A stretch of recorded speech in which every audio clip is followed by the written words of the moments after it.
We're at a very important moment in Scottish history, I think, given the nature of what's happening in Europe and the fallout from Brexit. And Braveheart came out and did something which the Scottish Nationalist Party couldn't do in 40 or 50 years, was it got people riled up, and people were weeping in the cinemas and shouting freedom, freedom.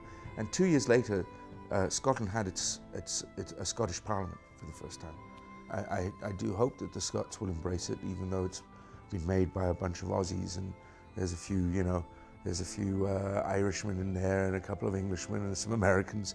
When I got to play Robert the Bruce originally, it was a very exciting moment because every single Scottish kid knows the story of Robert the Bruce in the cave with the spider.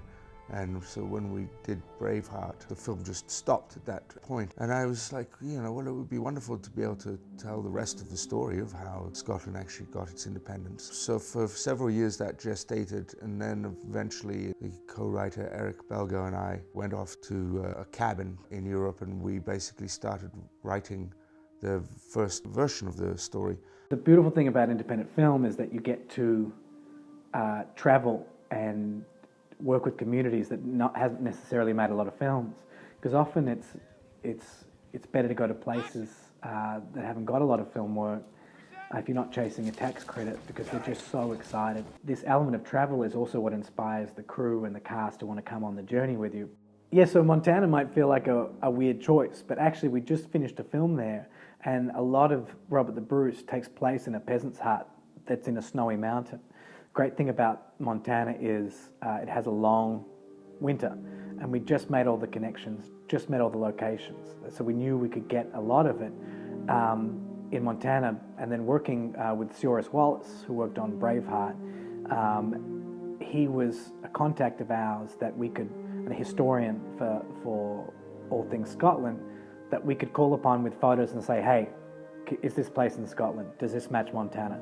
So we're able to shoot in Scotland and Montana was the base for our main family farm. But when we're doing forts and scenics and Isle of Skye and Glencoe and battle sequences, we had Scotland as well. To be honest, the pictures he sent me, I thought it was actually Scotland.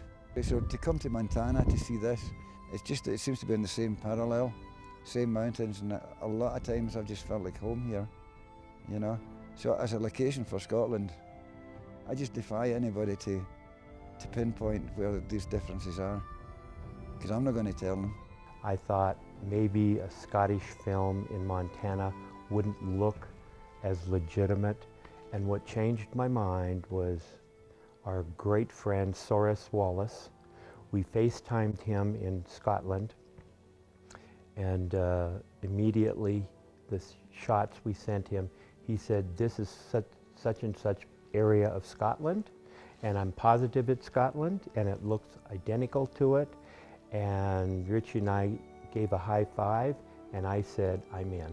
My forefathers and grandfathers and grandmothers came from Scotland, so it's something that's in my blood memory, and you have this absolute pride for your country. The weather itself became an incredibly important character in the story. There's no escaping the harshness of the weather and the bitterness of the cold, and so that itself kind of got under our skins and inside our bones, and you can see it on our breath, and the conditions were incredibly hard to work with. I think there was quite a lot of people who were like, I don't know if I'm going to make it here because this is really rough, and some people didn't.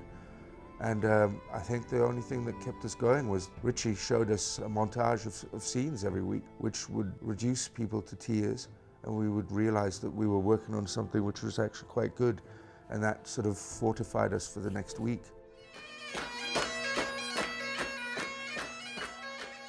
I think the elements are something that you can look at on film and kind of in media and stuff like that a million times, but until you're actually in it and like having all these little episodes that happen because of the climate, you don't actually understand. Even in our little hut, which should be our little warm zone, our breath is just there in all the little bits, and it's so gorgeous because Morag, Ivor and Scott all sleep in the bottom bunk together.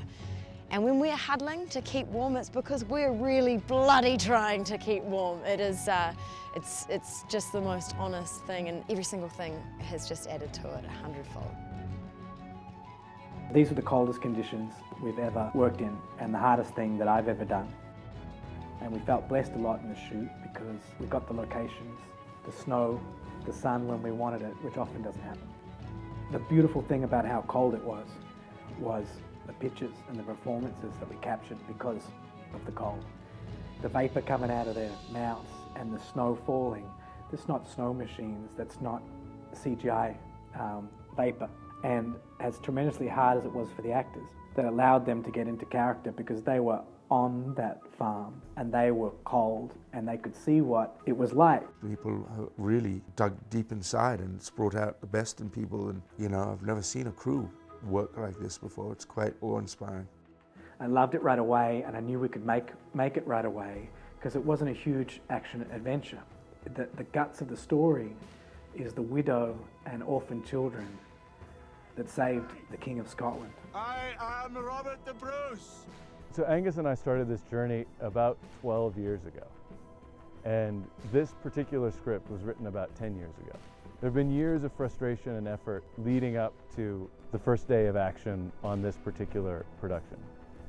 What's amazing about that is that as we go through this production, I can't imagine it being cast better. So this script, which we all got very excited about, attracted some phenomenal actors. It's really just a testament to the type of people we had on board on the film, and to Angus and his connections, and to our previous connections, that we were able to bring in a cast of this caliber. And then these kids, phenomenal brother and sister actors, like the best going around, just phenomenal kids. And when you see them and when you watch them, they acted like siblings, and that was the core of the film. I can't imagine it being shot better. The production elements that we see are beyond what was scripted. And the most amazing part of it is that there are physical places that I had never seen before that we've shot in this film that were in my head when I was writing the first draft.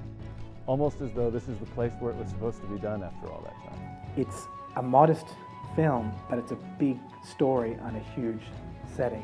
When you've got Angus at the head and Anna and all these amazing character actors around you, it makes my job a lot easier because they're all so passionate and they all care so much about their performance.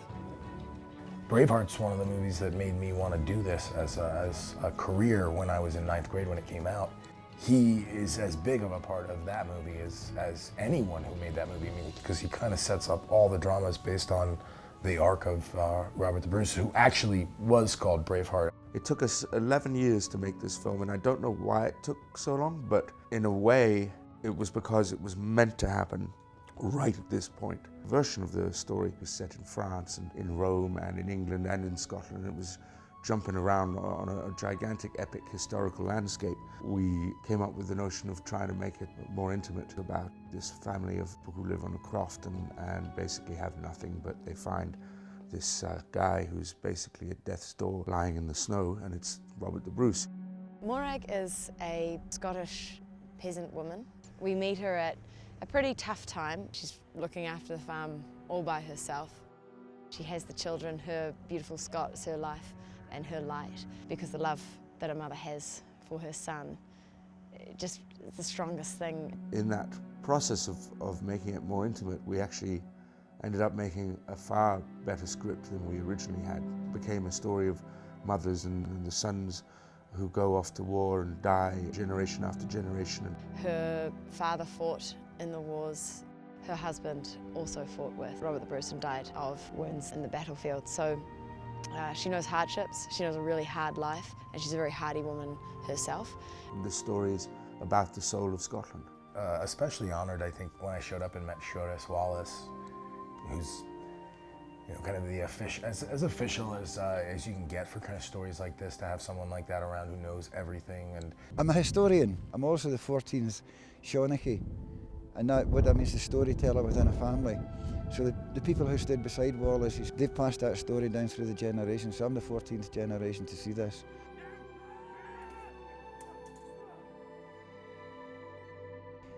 It kind of completes something for me on Braveheart, and I think it's important to be done because it's like the pre-story to Wallace. Who was he? Where did he come from?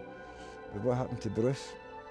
That's a very important story, and I feel honoured to be part of this. You know, sometimes a film which is historical and can almost reflect on the condition better than if you were trying to reflect on it, you know, here and now. The integrity of the film and everything behind it is deep, it's strong.